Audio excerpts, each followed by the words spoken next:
നമസ്കാരം. മലയാളി വാർത്തയിലേക്ക് സ്വാഗതം. ഒരു ഇടവേളയ്ക്ക് ശേഷം വീണ്ടും കേരളത്തിൽ മഴ ശക്തമാകുന്നു എന്നുള്ള മുന്നറിയിപ്പാണ് കേന്ദ്ര കാലാവസ്ഥാ വകുപ്പ് നൽകുന്നത്. കനത്ത മഴയ്ക്കുള്ള സാധ്യതയാണ് പ്രവചിക്കപ്പെട്ടിരിക്കുന്നത്. വിവിധ ജില്ലകളിൽ മഴ മുന്നറിയിപ്പും പുറപ്പെടുവിച്ചിട്ടുണ്ട്.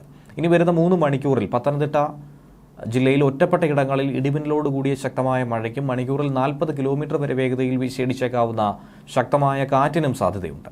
ഇതുകൂടാതെ തിരുവനന്തപുരം, ഇടുക്കി, എറണാകുളം, തൃശൂർ ജില്ലകളിൽ ഒറ്റപ്പെട്ട ഇടങ്ങളിൽ ഇടിമിന്നലോട് കൂടിയ നേരിയതോ മിതമായതോ ആയിട്ടുള്ള മഴയ്ക്കും മണിക്കൂറിൽ 40 കിലോമീറ്റർ വരെ വേഗതയിൽ വീശിയടിച്ചേക്കാവുന്ന ശക്തമായ കാറ്റിനും സാധ്യതയുണ്ട്.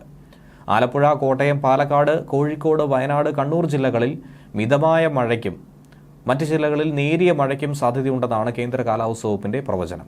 ഇനി വെള്ളിയാഴ്ച ദിവസം 3 ജില്ലകളിൽ, ശനിയാഴ്ച 4 ജില്ലകളിലും ഓറഞ്ച് അലർട്ട് പ്രഖ്യാപിച്ചു കഴിഞ്ഞു. മലപ്പുറം, കോഴിക്കോട്, കണ്ണൂർ ജില്ലകളിൽ ജൂൺ 21-ന് ഓറഞ്ച് അലർട്ടുണ്ട്.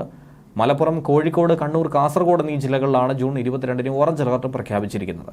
അതിശക്തമായ മഴയാണ് കാലാവസ്ഥാ വകുപ്പിന്റെ മുന്നറിയിപ്പിലൂടെ ഈ ജില്ലകളിൽ നൽകിയിരിക്കുന്നത്. അത് അനുസരിച്ച് 24 മണിക്കൂറിൽ 115.5 മില്ലിമീറ്റർ മുതൽ 204.4 മില്ലിമീറ്റർ വരെ മഴ ലഭിക്കുമെന്നാണ് അതുകൊണ്ട് അർത്ഥമാക്കുന്നത്.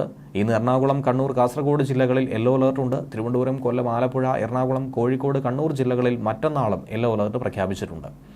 ജൂൺ 20-ന് കണ്ണൂർ, കാസർഗോഡ് ജില്ലകളിൽ യെല്ലോ അലർട്ടുണ്ട്. 21-ന് ഇടുക്കി, എറണാകുളം, തൃശൂർ, പാലക്കാട്, വയനാട്, കാസർഗോഡ് ജില്ലകളിൽ യെല്ലോ അലർട്ടുണ്ട്. 22-ാം തീയതി പത്തനംതിട്ട, ആലപ്പുഴ, കോട്ടയം, ഇടുക്കി, എറണാകുളം, തൃശൂർ, പാലക്കാട്, വയനാട് ജില്ലകളിൽ യെല്ലോ അലർട്ടുണ്ട്.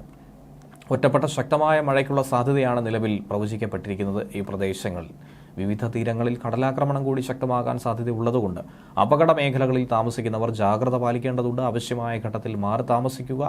മത്സ്യബന്ധനോപാധികൾ സുരക്ഷിതമാക്കി വെക്കണമെന്നും ദുരന്ത നിവാരണ അതോറിറ്റി വ്യക്തമാക്കിയിട്ടുണ്ട്.